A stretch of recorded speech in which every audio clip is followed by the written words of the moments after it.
Bab 15. Hubungan yang sangat baik. Sudah hampir 2 minggu, Nisa tinggal di rumah besar. Setiap pagi, dia selalu muntah-muntah. Setiap kali mencium bau masakan keinginannya untuk muntah semakin bertambah besar. Oleh karena itu, Bu Lastri menjauhkan Nisa dari dapur. Berusaha membuat Nisa melakukan pekerjaan-pekerjaan kecil yang tidak begitu membutuhkan tenaga ekstra. Seperti misalnya mengelap, perabotan, atau menyiram tanaman. Namun, bila Nyonya Besar mengetahui hal itu, dia akan menyuruh Nisa untuk melakukan pekerjaan-pekerjaan yang melelahkan. Seperti misalnya mengempel seluruh area rumah yang memiliki luas bangunan 1000 meter lebih itu. Tentu saja pekerjaan itu akan menguras energi Nisa. Setiap hari, tubuhnya menjadi semakin mengurus. Tiap malam tiba, nafsu makannya akan tumbuh berkali-kali lipat. Nisa akan memakan begitu banyak makanan yang disiapkan Bu Lastri secara diam-diam. Namun paginya, Nisa akan kembali memuntahkan makanan itu. Sepertinya tidak ada gizi dari makanan itu yang tertinggal di tubuhnya. Setiap hari, Siko selalu mengiriminya pesan. Laki-laki itu secara konsisten mengiriminya pesan. Rata-rata 3-4 pesan yang dikirim Siko kepadanya. Isi pesannya bermacam-macam. Di lain waktu, laki-laki itu akan menyuruhnya untuk memperhatikan tubuhnya. Makan makanan yang sehat. Jangan melakukan hal-hal yang membuatnya lelah. Di lain waktu, laki-laki itu akan memberikannya sebuah tips untuk mengurangi rasa tidak nyaman di awal-awal kehamilan. Seperti misalnya menyuruhnya memakan biskuit di pagi hari untuk mengurangi mualnya. Hal-hal semacam itu, entahlah dari mana laki-laki itu mempelajari hal itu. Setiap pesan yang dikirim, tidak ada satupun yang pernah dibalasnya. Namun, Nisa mulai merasa menunggu-nunggu pesan itu datang. Meskipun dia masih membencinya, namun kebencian itu tidak sebesar lebih dulu. Terkadang, Nisa membayangkan bagaimana reaksinya bila bertemu dengan laki-laki itu. Apakah dia akan takut dulu? Apakah tubuhnya tetap akan gemetaran? Apakah mulutnya tetap akan tercekat? Dan keringat dingin mulai membasahi tubuhnya. Entahlah, dia tidak bisa mengetahui hal itu. Sepertinya, laki-laki itu benar-benar ingin memegang kata-katanya. Dia sadar bahwa Nisa takut dan benci padanya. Oleh sebab itu, dia berusaha untuk membuat Nisa untuk tidak melihatnya dengan cara tidak mengunjungi rumah besar selama 2 minggu ini.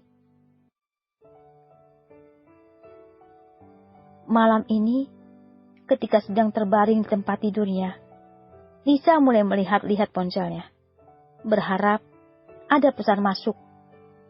Biasanya ponselnya akan mendapatkan pesan di tempat waktu-waktu tertentu. Pagi hari, ketika waktu berangkat kerja. Siang hari, ketika waktunya jam istirahat. Dan malam hari, ketika waktunya orang-orang kantor pulang kerja. Dan menjelang malam hari, ketika orang-orang sudah akan pergi ke tempat tidurnya.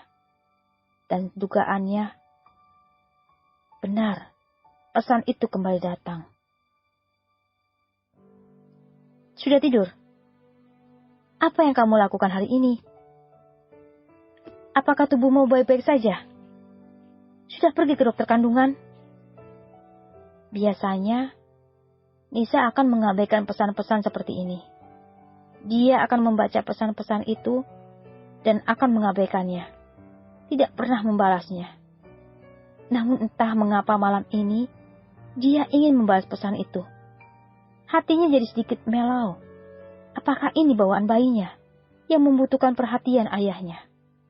Entahlah, dia tidak tahu hal itu. Tanpa sadar, Nisa mulai mengetikkan balasan dan mengirimnya. Aku belum tidur. Aku tidak melakukan apa-apa. Tubuhku baik-baik saja. Aku belum ke dokter. Hampir semenit Nisa menunggu balasan pesan. Namun bukan balasan pesan yang didapatnya, melainkan panggilan telepon. Nisa begitu kaget mengetahuinya. Laki-laki itu menelponnya karena terlalu kaget ponselnya sampai terlempar dari tangannya. Nisa mengambil ponselnya dan mereject panggilan itu. Hatinya masih belum siap mendengar suara laki-laki itu. Beberapa saat kemudian, muncul sebuah pesan di ponselnya. Aku tidak akan menelponmu lagi. Bisakah kamu membalas pesanku? Ya. Apa yang kamu lakukan hari ini? Aku tidak melakukan apa-apa. Padahal, seharian Nisa melakukan pekerjaan rumah. Karena nyonya besar sedang berada di rumah. Sampai-sampai tubuh Nisa kelelahan. Tulang-tulangnya seperti mau lepas dari tubuhnya. Namun, Nisa memilih untuk tidak mengatakan hal itu. Dia tidak ingin hubungan ibu dan anak itu akan semakin renggang karena kata-katanya. Kenapa belum ke dokter kandungan? Bukankah aku sudah menyuruhmu untuk meminta bantuan Kak Kintan? Nyonya muda sedang sibuk. Kalau sudah tidak sibuk, beliau akan mengantarkanku. Nyonya muda apa? Dia sama sepertimu. Jangan memanggil seperti itu. Anggap dia sebagai kakakmu sendiri. Dia akan memperlakukanmu dengan baik. Iya. Nisa membalas pendek. Dia sedikit kesal dengan pesan yang dikirim Jiko. Nyonya Kintan akan memperlakukannya dengan baik. Selama ini yang baik padanya hanya Bu Lastri, Tuti dan Diza. Mana mungkin para majikan akan baik padanya. Apalagi kehadirannya tidak diinginkan di rumah itu.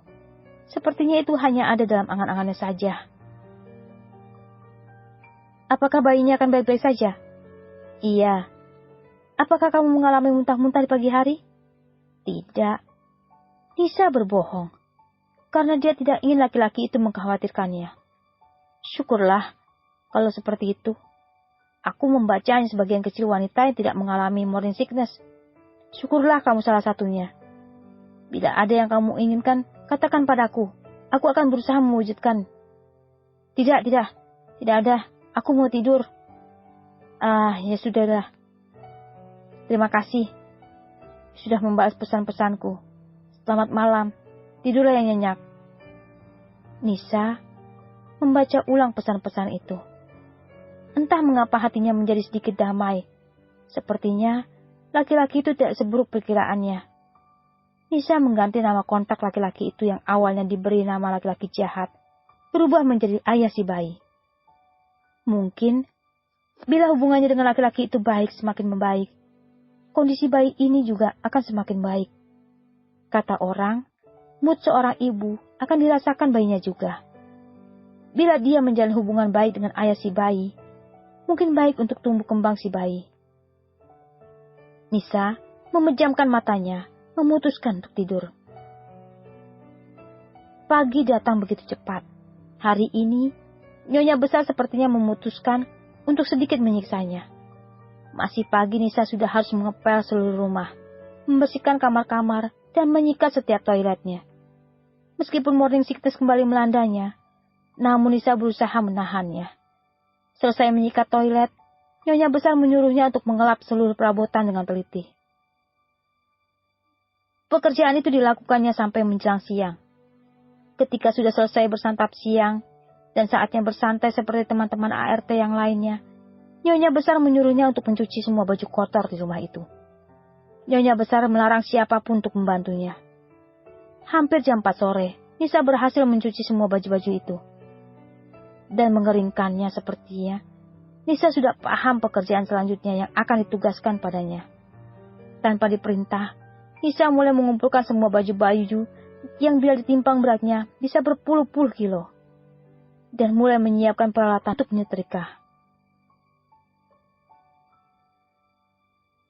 Sudah 3 jam Nisa menyetrika baju. Namun tumpukan itu tidak berkurang setengahnya pun. Nisa menghela napas. Tubuhnya mulai merasakan kelelahan yang luar biasa. Perutnya mulai kelaparan. Kepalanya mulai pusing. Nisa berusaha untuk tetap fokus. Tiba-tiba terdengar suara bunyi pintu terbuka dengan keras di ruang setrika itu. Nisa memalingkan wajahnya, ingin melihat siapa yang datang membuka pintu itu. Samar-samar, Nisa melihat wajah ayah si bayi di depannya, terlihat sangat marah. Apa yang kamu lakukan? Siko bertanya dengan marah. Nisa tidak bisa menjawab pertanyaan itu, karena di detik selanjutnya, dia sudah kehilangan kesadarannya. Kalau kamu mau dengar audiobook lebih banyak dan gratis, segera download Audiotune.